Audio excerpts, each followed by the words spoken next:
Rahim. I welcome you all to this August House. It is part of those interactive sessions which we have started since this currency of this assembly. We have started this in, I believe, since last March. We have held a couple of engagements. We have held on several issues of poverty alleviation, of parliamentary strengthening, of sustainable development goals, on women empowerment, on local governments. So we have tried to cover a lot many areas. I really appreciate this effort of PDU of engaging students of this prestigious institution, and I believe this is an honor to interact with you. I've been hearing good things. Ahmed Iqbal Sahab has been telling me a great detail of your interactive sessions, and Osama Sahab again. As Osama Sahab opened it, these assemblies are actually very interesting places. They are always marred with certain criticisms. They are to be governed with certain set of rules. But they are always witnessing a certain amount of protests also. So it is a very difficult walk to walk. In book it says that it has to act in a certain manner, no deviation from given rules and given codes, and the words used are shall. But because these are political houses, these are houses of democracy, so occasionally there are reflections of loud sounds, there are scuffles, even fights have occurred in these houses.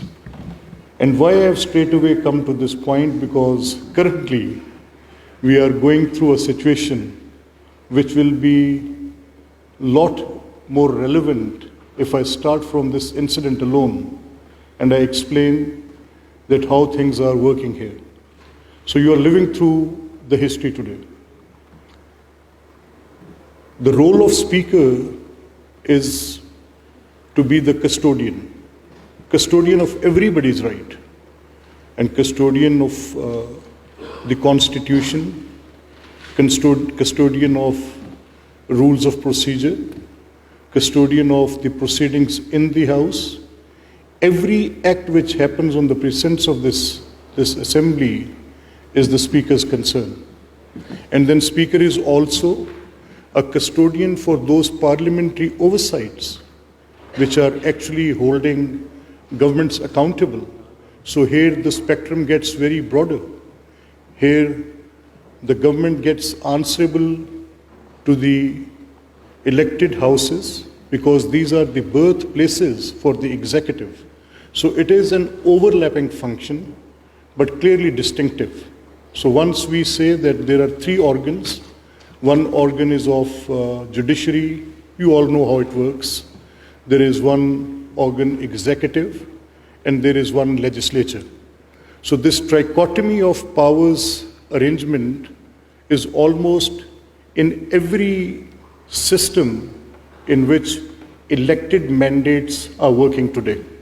I'm not talking of monarchies, I'm not talking of dictatorships, I'm talking of democracies in any shape. So mostly it's the Montesquieu theory working, and the trichotomy of power is basic order of the day in most of the democracies around.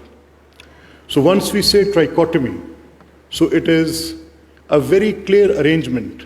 Then when we say the trichotomy, so there are three organs. So judiciary, do we have any business to do with judiciary? Yes, we have. It is the question of appointments. It has been a long story. There have been different judgments. I have my point of view on that. I am critic of few judgments of the Supreme Court. Amongst one is the judgment of basic structure. I've been advocating this case since long, that nobody can be judge of their own cause. Appointments have to be made by the third party, and the removals are again nobody could be made judge of their own cause. I've said it thrice. So the parliamentary committees have been historically there for appointment of committees, and then executive's role as far vis-a-vis to once we say that how the appointments will be made. میں یہ بات آپ سے اس لیے بھی زیادہ تفصیل سے کروں گا کیونکہ مجھے آپ کے ساتھ تو میری بات چیت جو ہونی ہے وہ ہونی ہے، لیکن کچھ مجھے آپ کے ساتھ اس بات چیت کے درمیان کچھ پوزیشن بھی کلیئر کرنی ہے جو کہ آپ کے نیشنل میڈیا پہ آج مجھے I have to share my word on that. دیکھیں، سوال یہ ہے کہ اسپیکر کا کردار کیا ہے؟ کیا اسپیکر کو پارٹیجن ہونا چاہیے؟ کیا اسپیکر کو کسی ایک کی طرفداری کرنی چاہیے؟ کیا اسپیکر کو فیصلہ رائٹ اور رانگ کے درمیان کرنا چاہیے؟ یا should it be left like a prose of Rumi you say between right and wrong there is a garden I will see you there, یا وہاں پہ بات کو چھوڑ دینا چاہیے؟ But as a matter of fact, in real politics, decisions have to be made. میرا پچھلے 4 دن سے یہ اصرار ہے اور بار بار میں شدت سے اس بات پہ اصرار کر رہا ہوں اور ایک پیرالل ڈرا کر رہا ہوں، اور میری بات کو کسی طرح سے غلط انداز میں منسوب بھی کیا جا رہا ہے تو میں اس کی وضاحت کرنا ضروری سمجھتا ہوں. دیکھیں، ایک واقعہ پیش آتا ہے اور اس کے نتیجے میں میرے پاس اس ہاؤس کے کچھ اراکین کچھ اپلیکیشنز لے کر آتے ہیں اور وہ آ کر کہتے ہیں کہ under constitution's article 63(2) we are raising these questions. اور سوال ہم کیا اٹھا رہے ہیں؟ سوال ہم یہ اٹھا رہے ہیں کہ آئین کی جو پاسداری کا حلف تھا، قواعد کی جو پاسداری کا حلف تھا، قانون کی جو پاسداری کا حلف تھا، وہ توڑ دیا گیا ہے. اور کیسے توڑا گیا ہے؟ ولفلی ابسٹرکٹ کر کے. اور ولفل ابسٹرکشن ایک دن کی نہیں ہے، 22 سال کی ہے. آپ اس موقع پر چیئر پہ ہیں، آپ بتائیں کہ 22 سال سے کیا کبھی آپ فائنانس منسٹر کی اسپیچ سن سکیں؟ مائی آنسر واز کہ میں نہیں سن سکا. میں 22 سال سے اس ہاؤس میں آ رہا ہوں، میں اس سے پہلے بھی اس کا مشاہدہ کرتا رہا ہوں. تو جب تک میں اس کو دیکھ رہا ہوں، میرے دیکھتے کوئی وزیر خزانہ یہاں پر تقریر نہیں کر سکے.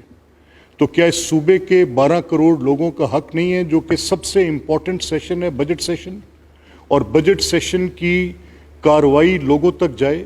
وزیر خزانہ وہ کہتے ہیں کہ there could be no taxation without representation, اس پرنسپل کا کیا ہوگا؟ کیسے فیصلہ ہوگا کہ what taxes government are imposing?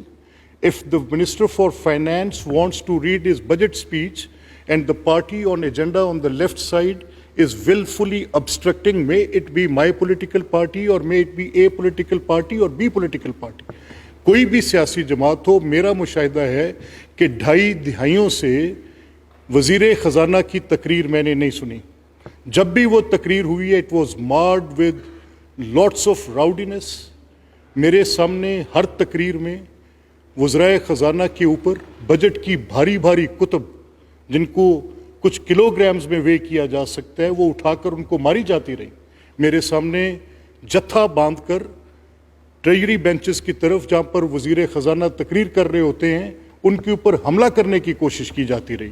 میرے سامنے یہ ولفل obstruction، یہ breach ample times I have witnessed it. So I am on a position today where I need to stand up and stop it. I want this nonsense to be stopped. This is right of 120 million of people of Punjab جن کو یہ حق حاصل ہے کہ ان کے متعلق کیا فیصلے کیے جا رہے ہیں، ان کے متعلق کیا پالیسیز دی جا رہی ہیں. اور بجٹ تو سب سے امپورٹنٹ سیشن ہے، پورے سال کا حاصل ہے، جس میں اس اسمبلی نے ووٹ کرنا ہے کہ آپ کی پراپرٹیز پر ٹیکسز کیا ہوں گے، آپ کی ویلفیئر پر کیا خرچ ہوگا، آپ کی میونسپل سروسز پر کیا ہوگا، آپ کی ہیلتھ سروسز پر کیا ہوگا، ایجوکیشن پہ آپ نے کتنا بجٹ بڑھایا ہے. This all people of Punjab has right to know. then who says that, which political party says कि obstruct it? कैसे हो सकता है? तो फिर इस हाउस को इन्हितात पजीर होते देते रहना चाहिए, इसकी तनज़ली की ये तारीख के हम खुद गवाह भी बने और अपने सामने होते भी देते रहे और कोई आवाज ना उठाए. So I have raised it. I've said that those who will be responsible for it, they will entail consequences. अब सवाल मेरे सामने ये उठाया गया मेंबर्स की तरफ से, मैंने तो कॉन्सिक्वेंस दिया कि मैंने सस्पेंड कर दिया कि रूल्स के अंदर लिखा है कि अगर कोई मेंबर इन रूल्स को ऑब्जर्व नहीं करेगा, जिस पे कहा गया कि shall observe on 11-12 counts, it has been said that shall observe, shall means must, हर सूरत में ऐसे करेगा, इसके अलावा कुछ नहीं कर सकते वो. उनको तकरीर का पूरा हक है, लेकिन ये हक हासिल नहीं है कि किसी और की तकरीर ऑब्स्ट्रक्ट कर दे. उनको रिप्रेजेंटेशन का पूरा राइट है, बट ये हक हासिल नहीं है कि वो किसी और का राइट टू रिप्रेजेंटेशन स्नैच कर लें. तो मैंने बेस्ड अपॉन दैट एप्लीकेशन जिसमें ये सवाल उठाया गया कि अगर एक political party, any political party, I will not name anyone, इस केस में चलें आप तहरीक इंसाफ कर लें और एक तरफ आप मुस्लिम लीग कर लें, इन दोनों का एक स्टैंड ऑफ है. और स्टैंड ऑफ में क्या है कि मुस्लिम लीग ये कहती रही कि ये जो 63-2 है, इसके तहत 22 MNA तहरीक इंसाफ के वो अयाज सादिक स्पीकर साहब के पास जाते हैं और जाकर उनको कहते हैं कि जनाब असेंबली के फ्लोर पे, यहाँ पे क्वेश्चन ऑफ फैक्ट नहीं है, यहाँ पे क्वेश्चन ऑफ लॉ है कि असेंबली के फ्लोर पे there has been a misstatement, और इस मिस स्टेटमेंट के नतीजे में अलेजेड मिस स्टेटमेंट, वो उसको स्टेटमेंट मिस स्टेटमेंट किसी ने डिक्लेयर नहीं किया, बाद की पूरी प्रोसीडिंग में साबित नहीं हो सकी, उनकी बेगुनाही दीवारों पर लिखी गई, लेकिन ये अलेजेड मिस स्टेटमेंट पर 22 MNAs of Tehreek-e-Insaf political party walks into the speaker chamber and they say, because it has happened in front of you, this statement, this alleged statement, which is reportedly misstatement, the Prime Minister of the country should be disqualified as a member. This is the position which they take. And if the Speaker decides in negative, he says that your motion is not right, I don't agree to it, disqualification is not my prerogative. Disqualification, there has to be a judgment of a court of a competent jurisdiction where evidence has been recorded, जहाँ पे कानून शहादत के तहत उसकी गवाही कलमबंद हुई होगी, साबित हुआ होगा कि ये जो मैंने बयान दिया था ये गलत था. उसके बाद कोई डिस्क्वालिफिकेशन अगर अकर करती है तो in that case 63-2 comes into play. But that political party's total narrative for good 5 years was this: no, this is wrong.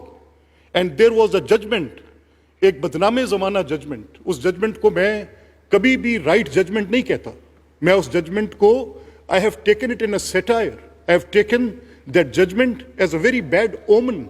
I have taken that judgment saying this, that in the judicial history, getting to this point, that there are few judgments in the history of Pakistan which has some consequences on the parliament, on the assemblies in judicial history of Pakistan. And amongst those black judgments, this judgment again, which has been a manifesto of a political party, of which 22 MNAs went to the Speaker office and they went to the court also, claiming A, कि जनाब ये जो मज़कूरा बयान है ये बयान गलत है और इस बयान की बुनियाद पर आप वज़ीर आज़म को नाअहल कर दें. तो पैरेलल ड्रॉ करते हुए इन्हीं की मंतक पर, इन्हीं की दलील पर, इन्हीं की 5 साल की सियासी प्रोपोगेशन पर, इन्हीं के मुकदमे को बुनियाद बनाकर, जिसके नतीजे में एक हुकूमत का खात्मा हुआ, एक वज़ीर आज़म को ताहयात नहली की, उनको ताहयात नहल कर दिया गया, तो वो बुनियाद बनाकर है. उन्होंने कहा जनाब अगर ये कहा जाए कि जो बयान दिया गया था वो बयान बुनियाद बन सकता है ना अहली की, तो ये जो हल्फ उठाया जाता है, ज़रा आप गौर करें कि हल्फ में लिखा के, हल्फ ये तो नहीं उठाया जाता कि मैं हल्फ उठाता हूँ कि मैं लाहौर से पेशावर तक पैदल चल के जाऊँगा. हल्फ ये तो नहीं उठाया जाता कि मैं मिस्टर हुंजला को I will pay him, if he will work here I will pay him 50,000 रुपये a month और 200,000 रुपये a month. ये तो नहीं होता. یہ تو حلف نہیں ہے. حلف یہاں پر ایک ہی حلف ہے, اور حلف کے الفاظ بڑے واضح ہیں, بڑے اپنے مطلب میں اور اپنے مفہوم میں بڑے سادہ فہم ہیں. اور آپ ایک ایسی چھت کے نتیجے جہاں پر جس کے نیچے کھڑے ہو کے آپ آن اوتھ یہ کہتے ہیں, یو سولمنائز اٹ اینڈ یو سے دیٹ کہ میں صدقے دل سے محمد احمد یہ حلف اٹھاتا ہوں, یعنی میں قسم اٹھاتا ہوں کہ میں اپنے فرائض ہے منصبی آئین پاکستان, اسمبلی کے قانون اور قواعد کے مطابق عطا کروں گا.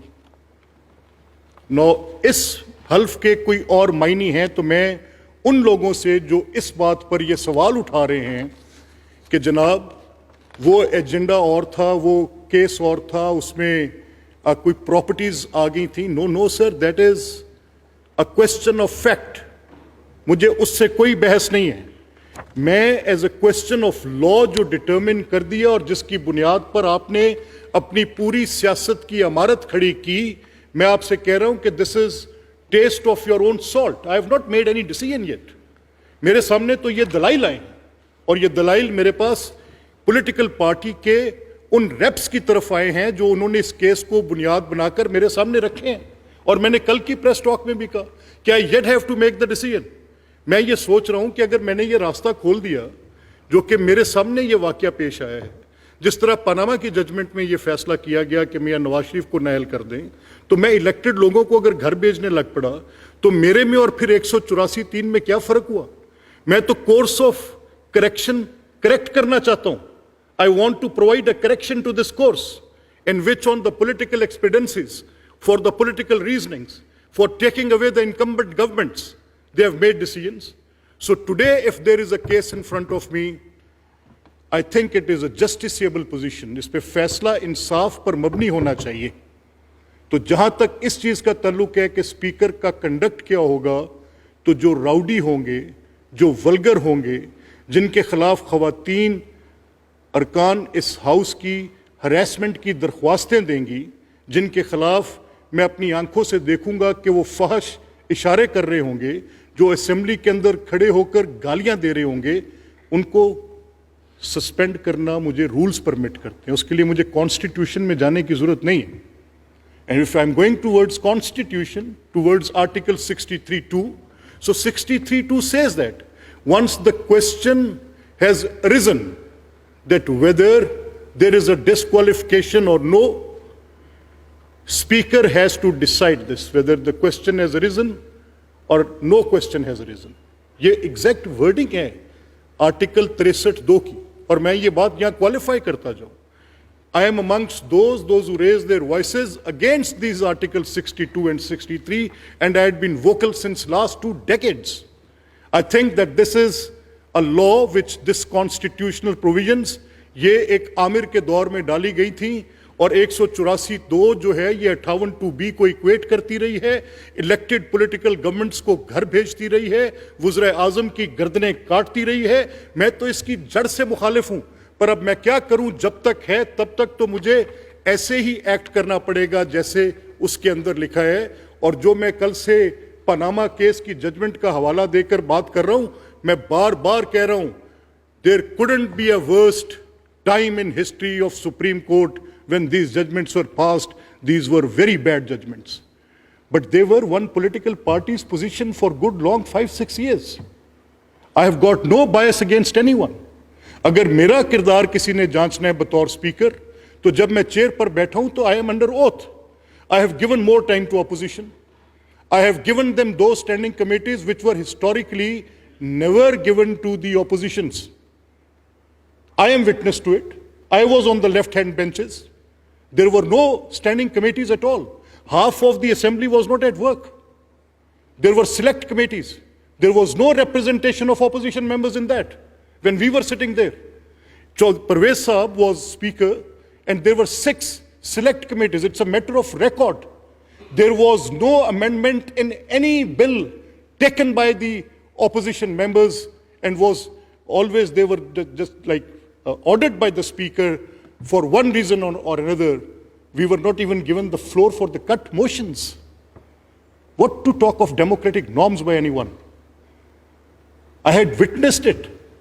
On the very first day when I came and sat as a speaker, I gave all accountability rights and I made the opposition leader accountability czar of this province. I announced that he is the chairman Public Accounts Committee 1, which was not there from last so many assemblies. This is my conduct as a speaker. Out of 100 minutes, I have given them 67 minutes to speak on the floor. मैंने एक भी आइन के अंदर कानून के अंदर एक भी जगह पर अदर देन वन बिल मैंने रूल्स को सस्पेंड कर नहीं किया. हर में मैंने उनकी ऑपोजिशन की आई हैड इंश्योर्ड कि उनकी अमेंडमेंट्स आए, वो अपनी बात करें. मेरे पास पिछले दिनों एक बड़ा इंपॉर्टेंट गवर्नमेंट का एजेंडा था विच दे वांटेड कि आज ही पास हो जाए. गवर्नमेंट का राइट है, वो मेजॉरिटी पार्टी है, उनकी कोई अर्जेंसी हो सकती है. But I said it won't happen like this way. क्यों मैंने ये कहा? मेरे पास आफ्ताब साहब तशरीफ लाए, उन्होंने कहा कि हमने बड़ी मेहनत की है, वी आर ऑपोजिशन. तो I said that I will ensure that government should have their way as majority party and opposition should have their say as minority party. सवाल उठा दिया कि जी 45-47 का बड़ा झगड़ा. मैंने कहा आप ख्याल करें, मैं तो नॉन पार्टी हूं.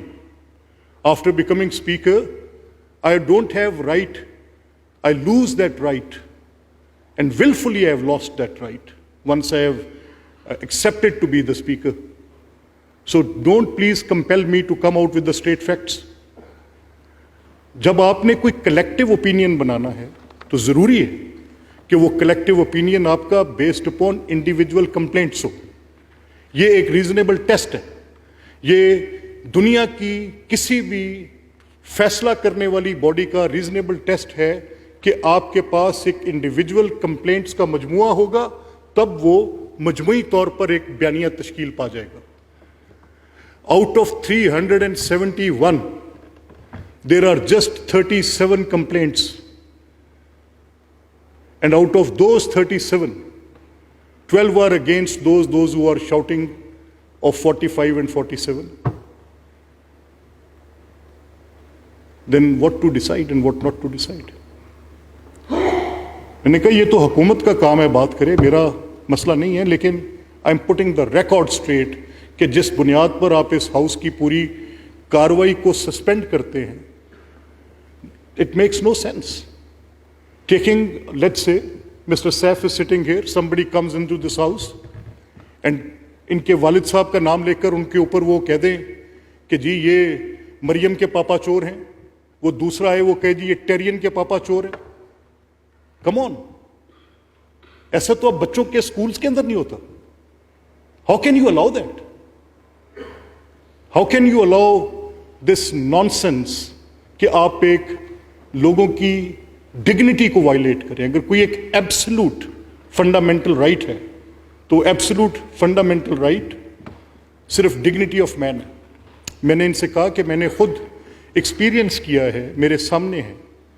जब ये मुझे आप मजबूर ना करें कि मैं पॉलिटिकल पोजीशंस को लूं. Allow me to speak as a speaker please. मैंने बार बार इनसे इसरार किया. लेकिन for the correctness of record, अब मैं आपसे जो आपके एकेडमिक सिलसिले में बात में आपसे मैंने शुरू की थी, and I was asked by the media to make that statement. बड़ी अच्छी बात है अगर ये हुकूमत और ऑपोजिशन बैठे. मैं इनको बिठाने को तैयार हूँ. मैं इनके साथ बैठ के इस जमहूरियत के घर ने कैसे चलना है इस पर बात करने को तैयार हूँ. मैं इसकी कोई हदूद आज मुझे बताया गया कि लीडर ऑफ ऑपोजिशन ने कहा है कि हम बैठने को तैयार हैं, हम हुकूमत के साथ नहीं बैठेंगे, स्पीकर के साथ बैठेंगे. ठीक है, मैं गवर्नमेंट को भी बारहा कहता हूँ, ये आपकी जो बिजनेस एडवाइजरी कमेटी होती है, उसका फंक्शन ही सिर्फ ये होता है कि गवर्नमेंट और ऑपोजिशन आपस में बैठ के कुछ चीज़ों को तय करे. तो मैंने तो भी ये जो फैसला करना है इसमें तो भी 25-26 दिन है. मैं तो I will take it on a countdown. अभी तो 25 दिन पीछे हैं. मैं तो भी सोच रहा हूँ, देख रहा हूँ, कवानीन पढ़ रहा हूँ, वो फैसले पढ़ रहा हूँ, साकिब निसार साहब के फैसले पढ़ रहा हूँ, मैं उमर अता बंदयाल साहब के फैसले पढ़ रहा हूँ, इजाजुल एहसन साहब के फैसले पढ़ रहा हूँ. मेरे पास वो फैसलों की लंबी तफसील है जिनके अंदर पूरी हुकूमतों को गिराया गया है, डिस्क्वालिफिकेशन की बुनियाद पर एक जमात को खड़ा किया. तो मैं देख रहा हूँ کہ کس حد تک ان فیصلوں سے میں کیا دیکھ سکتا ہوں, even though I think those are not good judgments. I can just give the detail of those judgments. اب آگے ہاؤس کی کارکردگی پہ اور اس کے کام پہ. I'm sure that Osama Saab and Ahmed Saab would have actually given you the best of their جو بھی جب یہ کمیونیکیٹ کرتے ہیں تو بڑا ایبلی کرتے ہیں. They are very good communicators and they tell the story very well. But the story of this democracy, this project of democracy, it starts from, fairly speaking, from 1890s. It begins with the Council of the Lieutenant Governor. That was a nominated council. Then it travels. Then it becomes the Legislative Council. Then it travels. Then the Minto-Morley reforms, you are all student of that. Then it travels. Then it travels to the 1935 Government of India Act.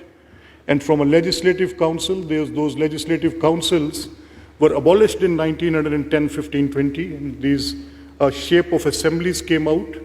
They were based upon, similar to the Westminster model, in which executive was made responsible to the House, where ministerial responsibility was the basic function of that. So where passing of the budget, which is marred from last 22 years, I couldn't see that.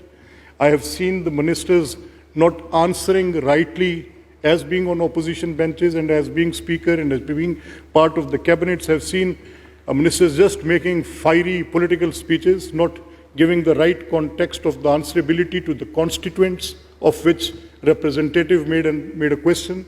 So the procedure of a legislative council was altogether different from what these assemblies have. Legislative council had just one function, and that function was primarily legislation.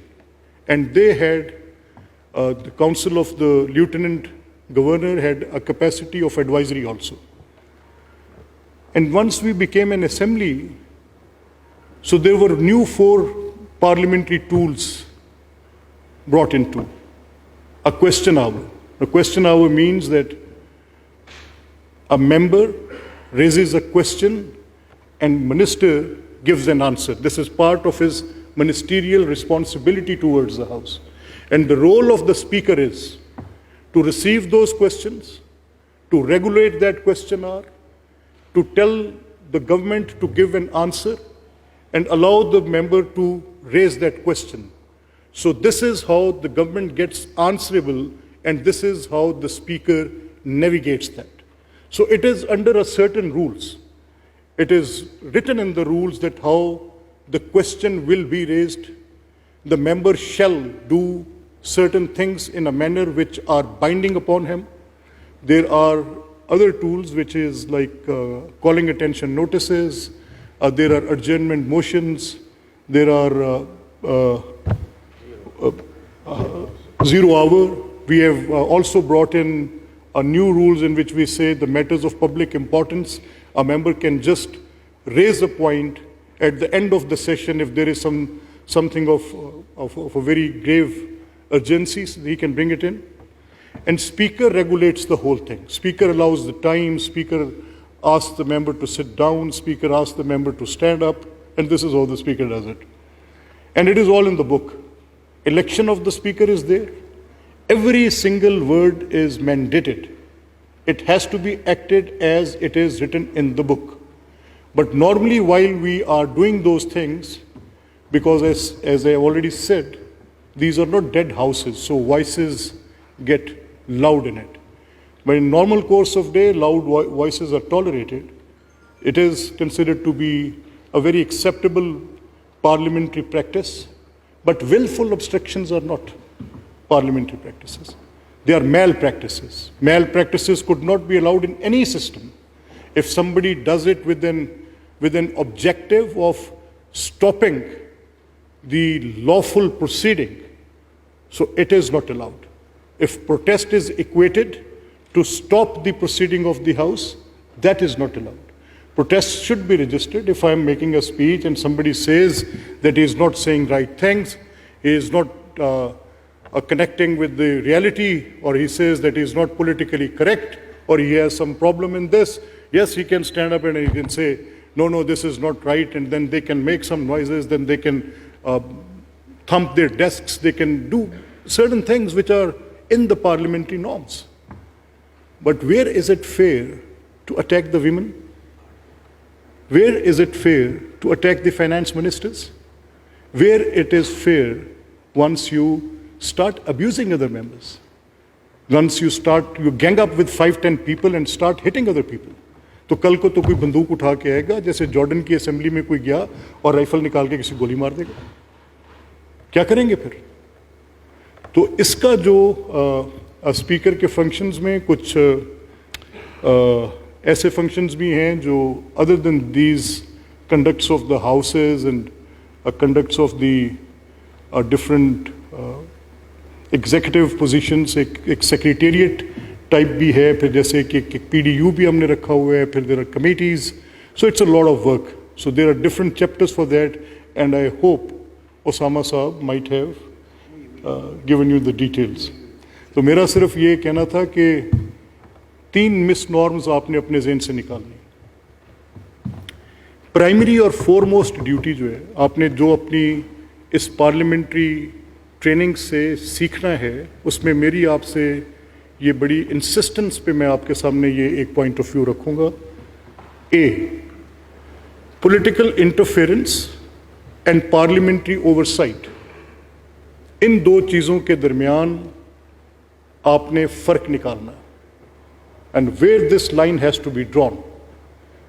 In the garb of parliamentary oversight, political interference is a sin. And to say that parliamentary oversight is political interference is sin and a crime at the same time. B, it's not just that you have to perform these legislative and questioning functions.